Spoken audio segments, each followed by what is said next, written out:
এই ল্যাপটপটা এটা আর ক্লিক করলেও অন হয় না, অনেক দিন ধরে চার্জ দেওয়া হয় নাই, সো অন করেও কোনো লাভ নাই। সবাই জানেন এই ডিসপ্লে আমি পুরোটাই ভেঙে ফেলছিলাম 2025 সালের ডিসেম্বর মাসে।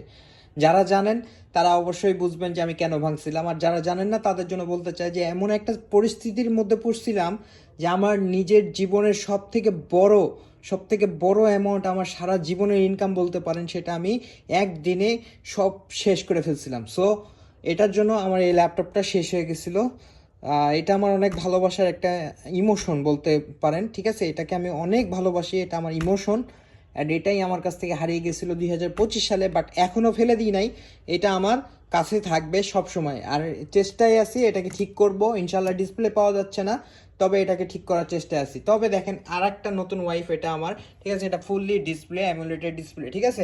সো দেখেন, আমি যদি সেদিন হাল ছেড়ে সব কিছু বন্ধ করে দিয়ে চলে যেতাম, আজকে আমি কামব্যাক করতে পারতাম না। আর আমি সবসময় মনে করি আপনারা কামব্যাক করলে এমনভাবে কামব্যাক করবেন যাতে করে যারা আপনাদেরকে দেখে হিংসে করে তাদের যেন পেছনটা জ্বলা যায়, ঠিক আছে? তো এইভাবে কামব্যাক করতে হবে। দেখেন আমি কামব্যাক করছি, ল্যাপটপ আনছি, অ্যান্ড ল্যাপটপ আমার যেটা ফার্স্ট ওয়াইফ সেটা আমার সাথেই আছে, অ্যান্ড এটা আমার সেকেন্ড ওয়াইফ। অ্যান্ড এই সেকেন্ড ওয়াইফ দিয়ে আমি ইনশাল্লাহ আর আরও কন্টিনিউ করব, অ্যান্ড সামনের দিকে এগিয়ে যাব। সো আমি বলবো ব্রাদার, কখনো ভেঙে পড়বেন না, আপনিই পারবেন, আপনাকে দিয়েই হবে।